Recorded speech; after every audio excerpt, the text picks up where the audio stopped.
thought it fit that we go understand what this word is that you spout so freely out of your mouth without understanding. Armageddon is a final conflict. 1811, figurative use of the name is in your book, Revelations. Places of the great and final conflict from Hebrew, har. Now, we're going to go from this word Armageddon to a Hebrew's tongue of the word Armageddon, Mount of Megiddo. Now, you believe it's Mount of Megiddo, but as we do some more research, we'll find out that's incorrect. Now, this is supposedly a city in central Palestine, which Hitler declared that you would go and say that this is Israel and it's not, and you would say you are the Jew and you are not. So now we have a basic understanding that the word Armageddon obviously is not what you're going to think it is, because we have a Hebrew word which is Har Megiddon. So let's continue to Har. Now, as you can see, there's your word Har. Now, so you don't think I'm making this up, let's find the word Har German. It's in German, H-A-R, and again, who is Hitler? Where was he at? What was he saying? Germany. So now that I've shown you Har, so you don't believe I'm making this up, see that? Har German. Now we're going to see what it means. Old English, herigen, to make war, lay waste, ravage, plunder. The word used in the Anglo-Saxon Chronicle for what the Vikings did to England. Oh, wait, Vikings did this to England? From Proto-Germanic, harjan, source also Old Frisian, argeria, lay waste, ravage, plunder. Okay, so our word was Har Megiddon, right? So let's see what Megiddon is. So we'll go to the next word, me. You're not going to find Megiddon. It's a few words combined. So let's find me. Me is going to mean me as in I. See here? It says C-I. You can click that and it's going to say the same thing. So we have Har, laying waste, I, for me. Now, there's Har again, lay waste, and then there is me, or I. So our word is Har Megiddon. So now we have lay waste, me, or I. Now we need Gid, because again, it's not going to play as one word. It's words broken down. So let's see. Gid, known as Giddy. Old English, Giddig, variant of Giddig, insane, mad, stupid, perhaps literally possessed by a spirit. It is from Proto-Germanic Gud-iga, possessed by a god. From Gudman, God, see God. Ig, possessed, meaning having a confused swimming sensation, is from 1560s. Well, we don't care about the 1560s. We care about its original form. It's insane, mad, possessed. So we have, let's go back. Lay waste, I, possessed by God. Now let's find Don. Now we see Don. Don, 1520s, from Spanish or Portuguese, Don, title of respect, from Latin dominus, Lord Master. Lord Master. So what we have is lay waste, I, see me, I, Gid, possessed by God. Possessed. So this Mount Megiddo that you're looking for, that is not what Har Megiddon means. It means the Most High is about to lay waste. That's all that means. You're not looking for a place. So now that we're done with this place shit, let's move along.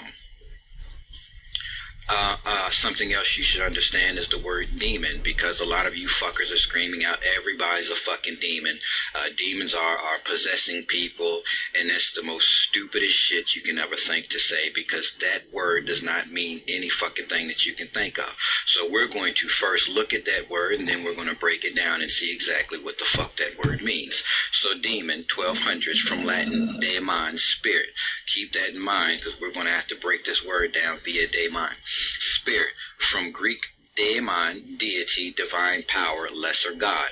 guiding spirit, tutelary deity, sometimes including souls of the dead. One's genius, lot, or fortune, from pi, de, root, from the root, de, man.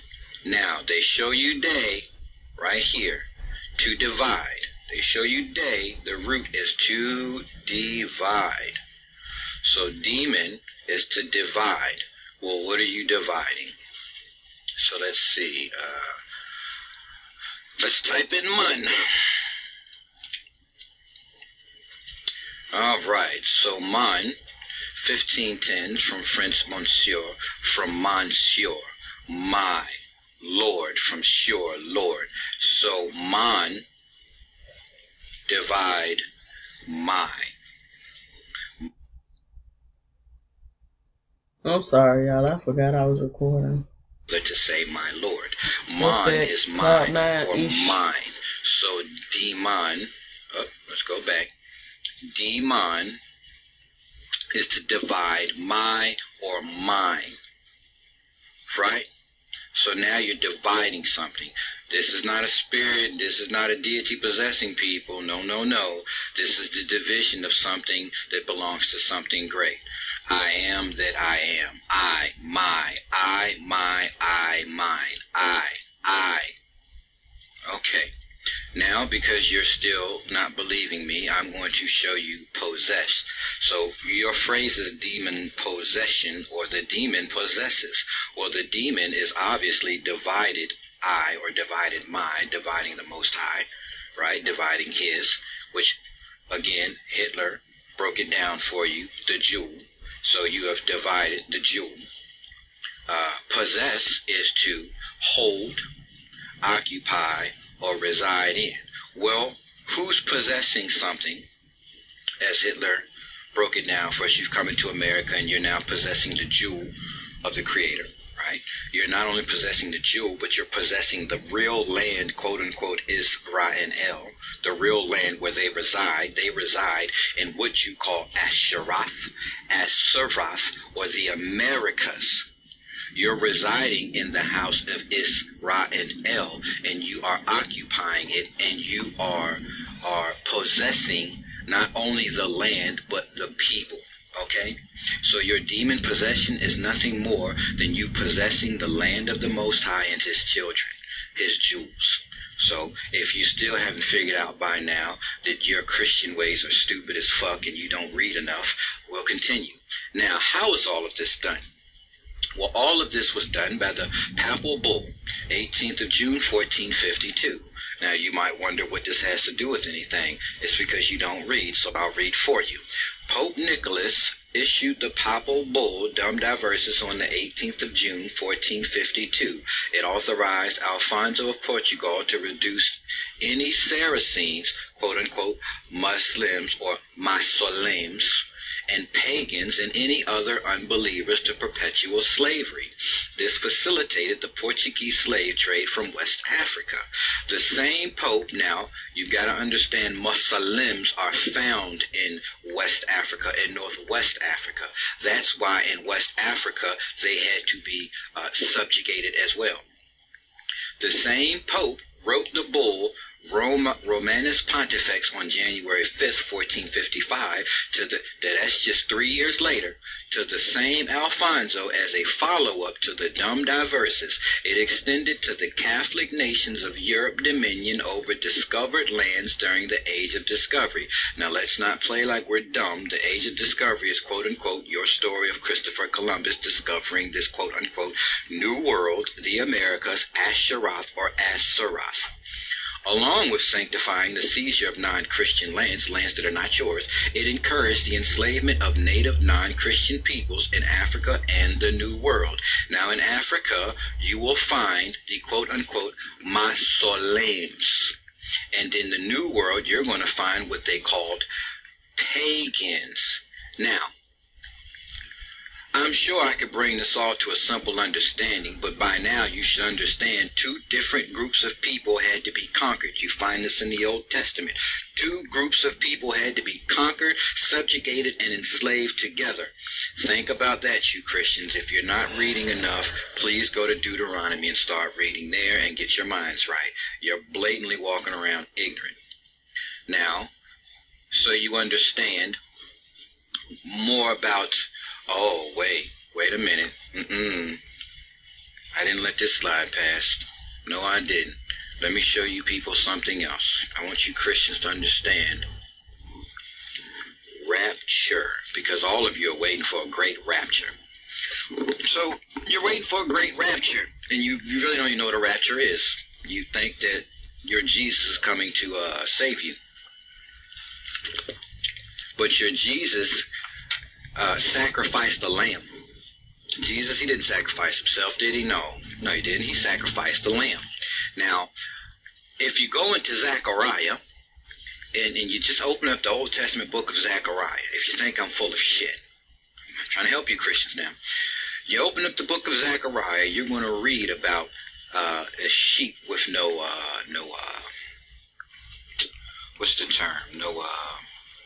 No one to tend to it, no shepherd to tend to the sheep. You're going to read about it. It's only 13 chapters, so please help yourselves. So you're going to find out that the Most High is saying, nobody cared for my sheep. Nobody took care of my sheep. Nobody came for my sheep. So you have the Most High, the real God, but one. And you have your quote-unquote Jesus. And your Jesus didn't tend to the flock, the jewel, right? The sheep. He didn't tend to it. So in Zechariah, the Most High says, but it's okay. Because that guy that runs around with the wounds in his hand telling everybody that he's cool with me and he's my boy, he's my homeboy, said he's a liar. That's what the Most High says in Zechariah. Please open it up to the Old Testament, start at chapter 1 and go all the way down to 13. In that book, he's going to tell you that this freaking Jesus, you people, he claims he know the Most High, right? He ain't never cared for his sheep, the Most High sheep. He ain't never come for him, because all you think that this Israel shit is real. It's real in your world, but it's not the real Israel, right? This is what Hitler was trying to tell you people. When you realize who the real children of the Most High is, his real jewels are, you're going to be shocked to know every fucked up thing you did made you greater, more worse and greater than Egypt. So your destruction is far, far beyond Egypt's. So anyways, Zechariah, start at chapter 1, get all the way through 13, and understand who your Jesus really is. It's in there. It's clear as fucking day. He's got wounds in his hand in the house of his friends, and he's fucking taken out. Woo. But your Jesus, on the other hand, he came to do the rapture so that you might be saved. Your Jesus saved you by slaughtering off and enslaving and subjugating the sheep. So what do you mean? Well, I mean, if you look at rapture, 1600s, it is the act of carrying off. Well, this is when you take the Most High's jewels, his children, and you disperse them to the four corners. So in the rapture, there's a carrying off. You don't believe me, but we'll continue. From Middle French, rapture, from medieval Latin raptura, seizure. Now, you don't believe me? Well, in this act of Jesus Christ's rapture, because it's already happened, you're looking for something to happen now. The rapture is what saved your asses. You've been saved, and you had a long time to enjoy this shit. So I'm just trying to make clear so you understand your fucking words and the fucking lie that you believe in, and you're going to see the truth. So seizure, okay? This is where the dumb diverses, as I just showed you, comes into hand. This is where it comes into play, where you are allowed to go subjugate, enslave, and conquer and take. You are allowed to appropriate. Now, we're not going to do that word. You're going to do that on your own time. But, so you're going to carry off the descendants of the Most High, his children, his jewels, right? You send them to the four corners of the world. You're going to seize their lands, and you're going to make new boundaries in their house, the house of the Most High, Asheroth, Azeroth, the New World, the Americas, right? You're going to rape their women, which you did. You kidnapped their children, and you sold them off into slavery. From Latin, raptus, a carrying off, abduction, snatching away. Well, you snatched away the children of the Most High, Israel, right? Israel. Rape, You raped them, she rapped. Earliest at attested use in English is of a woman, and in 17th century, we don't really give a fuck about that. We care about the beginning of this shit, right? So your rapture that you're looking for, you're stupid as fuck. That shit happened when you people got salvation. Second Esdras, okay? Go into the book of Second Esdras. I'll help you. I'm going to help you. We're going to go to sacred text in the public library.